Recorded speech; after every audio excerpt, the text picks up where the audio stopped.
But the fact that Le'Veon Bell signed with the reigning, defending, undisputed Super Bowl champions is absolute madness to me. I have no idea. They signed Andy Reid to a, $700 million contract.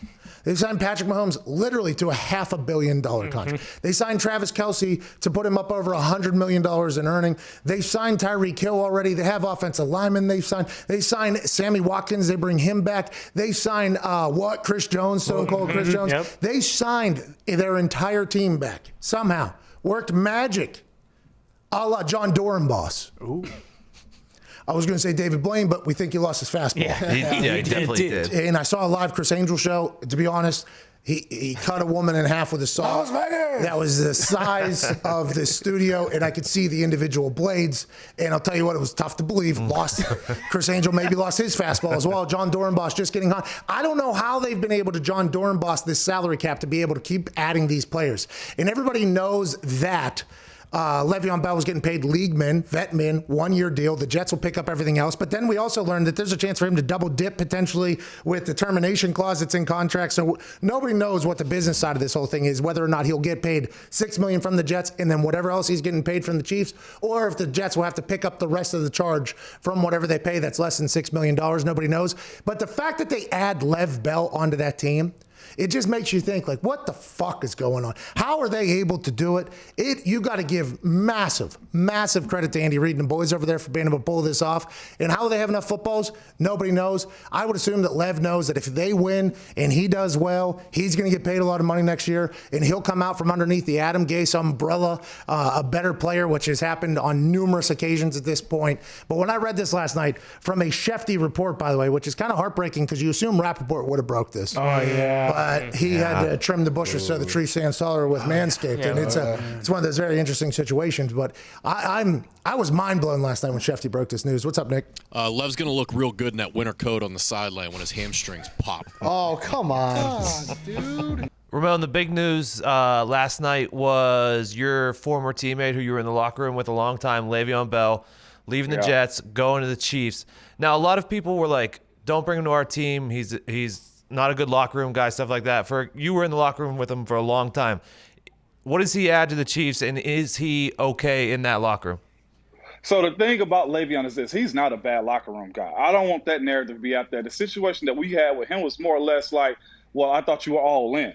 Okay, so, and the business side of it just happened. That's all it was. Le'Veon's a good dude. We talked after the Jets game last year. So to say he's a bad locker room guy, no. He's going to be a guy that's going to be a fun guy. He's a guy that's going to kick a freestyle, we know, because he's a rapper now. And however they can use him, they're going to. And I think he's going to buy into it, man. You guys know the situation in New York with the Jets. Like, they look like they were just going to bury this guy, and he has a whole lot of talent. I don't know if he's going to be huge in the running back position. Le'Veon's ability to be a pass catcher, to be, hey, okay, we're lining him up in the backfield, but we're going to motion him out to be able to catch. Like in the slot, that's where they're going to be able to murder guys. I do think the concept of the rich getting richer, that's simply what happened in Kansas City right now. If you asking me, a perennial Pro Bowler, all-pro guy, where am I going? I saw the list of, it was Bills, Chiefs, and Dolphins. Like, I'm picking the Chiefs.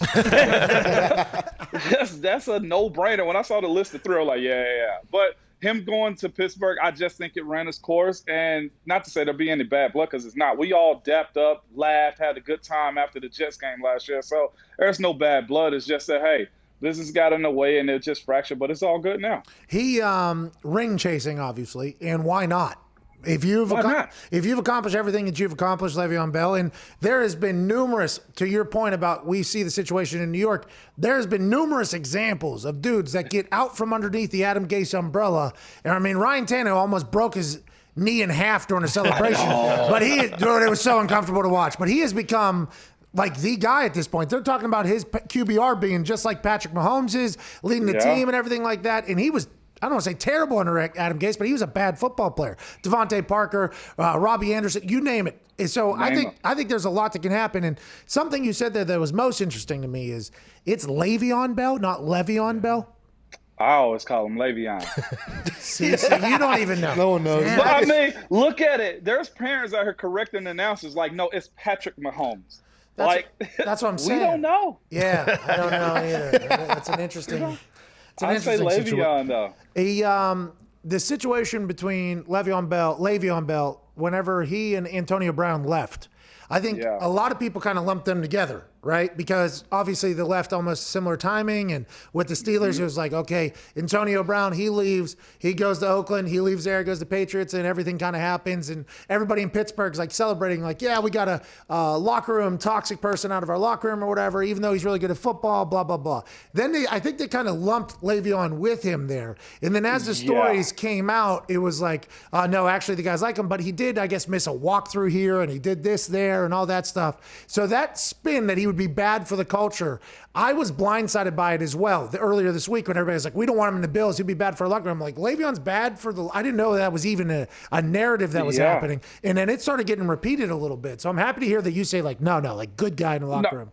Everything like it was some stuff that come out just from both of those guys' situation where it was like, number one, they said we were a toxic locker room. And if you look at their locker room now, Pat, you've been around, you've heard stuff. When people are bad, you know it. Like the last thing that could have been said about our locker room was the fact that it was toxic. So I guess it just kind of got grouped in together. But if you're looking for a guy that's going to be able to help you win, Le'Veon is that guy. And even on the other side, I had a bet with somebody in a group chat of mine because what? Everybody's in group chats these days. Bingo. And I wouldn't doubt it that if at some point, man, if AB clears everything, I guess with the law, that he would get another opportunity.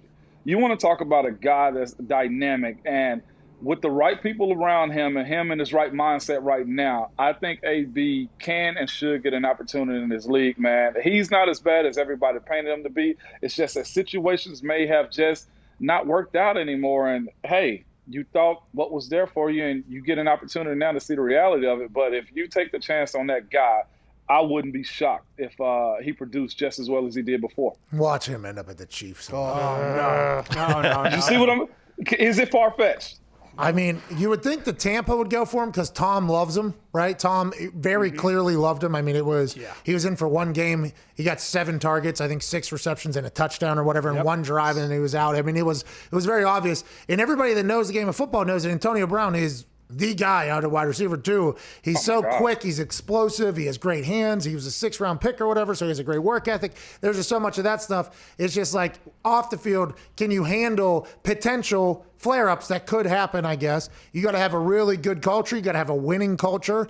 And all the teams that have winning cultures are teams that you would say the rich have gotten richer from. So it'll be very interesting to see who ends up there. He has, 3 more games? Week 6, week 7, week 8 he has to sit out. See what I'm saying? Then he can come back in 3 weeks. So it's like the time almost for business negotiations and conversations for Antonio Brown to end up somewhere is creeping up on us. I'll be excited to hear where it is. Got a chance to chat with Ramon Foster there for a little bit, talking about Le'Veon Bell as a teammate. He just signed with the Kansas City Chiefs last night. The rich get richer. No clue how the Kansas City Chiefs have been able to negotiate all of these deals, remain under the salary cap, especially with the future being in such question financially. The Kansas City Chiefs work a 1-year deal for Le'Veon Bell to add in a backfield that is already explosive, add to an offense that is maybe the most electric offense in the history of the NFL, and somehow, some way, Andy Reid will be able to figure out a way to keep him happy, keep the ball in his hands, and probably negotiate a 10-year deal after this year is a success story for the reigning, defending,